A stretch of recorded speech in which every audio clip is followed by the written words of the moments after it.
Lahat naman sinabi ko, naging honest naman ako. Siyempre, DSWD yun, hindi kami pwedeng magsinungaling. Alam naman po yung nanay, naiyak talaga ako bro, kasi hindi ko alam kung paano ko sasabihin kay Krista na hindi siya makakasama. Unang-una, sabi ko, saan ba ako nagkulang? Ginawa ko naman ang lahat. Si nanay, si tatay, si Krista, na-comply naman namin yun. Kasi ako, kaso nga, ang result talaga po is disapprove.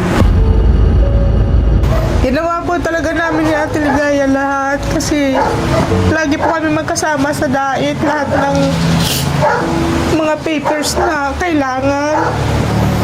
Kinuha po namin. Hanggat sa nakailang take nga po siya pag online para lang po maging okay. Tapos, nakakailan na po kami, hindi po talaga siya makuha. Kasi marami nga pong papel na kulang. Subukan natin na bagay is kung ano yung gusto natin na mangyari, hindi naman talaga totally nangyayari.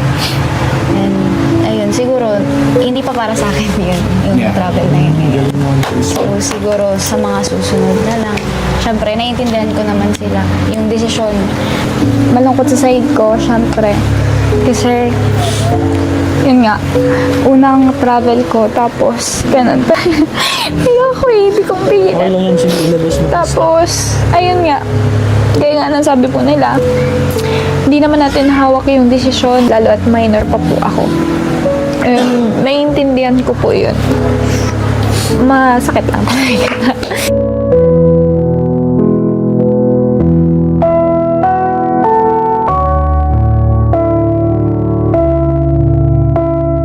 Tapos, ayun nga, kaya nga nang sabi po nila, hindi naman natin hawak yung desisyon ng DSWD, lalo at minor pa po ako. Naiintindihan ko po yun. Masakit lang talaga.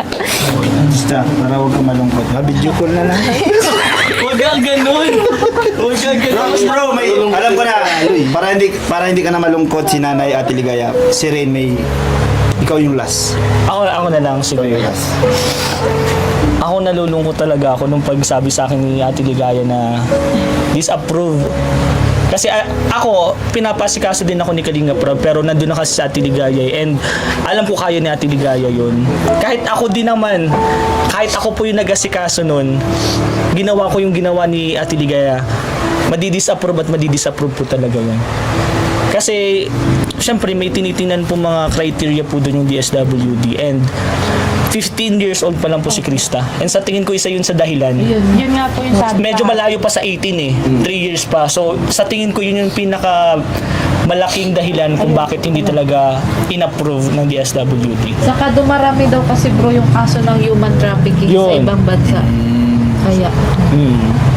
Siguro kung 30 years old ka na, Krista, pwede ka na. Kahit balikan na lang sa langit. Pero Kung 17 sana si Krista, pwede, 17 medyo malapit na eh.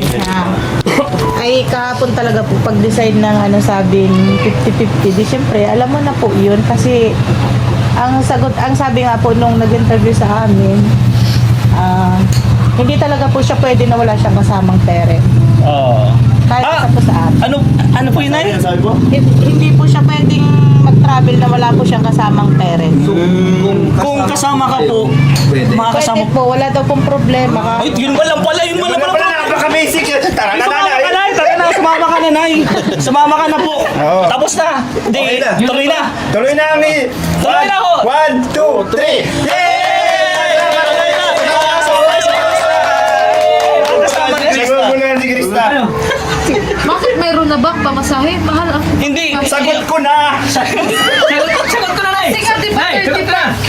Thank you, Dan. Papa Dan, sagot na. Actually, hindi na kailangan ng pamasahe kasi May nag-sponsor na po. Kay Laya!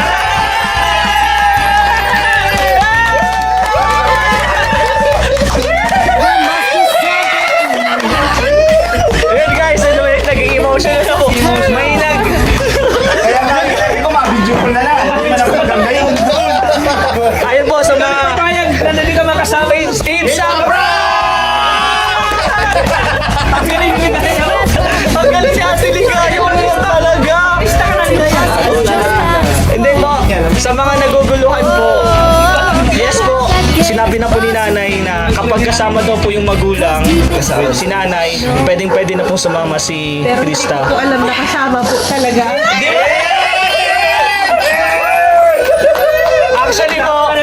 Actually po, kagabi lang to nangyari. Kinontak ako ni Kalinga Prab, kinonfirm ko kay Ate Ligaya, and meron pong nag-sponsor para po sa ticket and allowance po ni Mama Che. Worth 35,000, pasalamatan po natin Mama Anonymous and Mami Rose, maraming salamat po. Mama, salamat. Ano? Gusto ko lang. Video call na lang tayo. Sabi ko sa inyo, video call na lang. Video call na lang kasi magkaiwalay ng ano pa eh. Yan!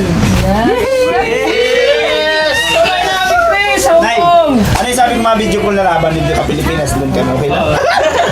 Ano ka sasabihin nyo, mababasya ako, kaya nga nag-joke ako kasi alam ko na eh.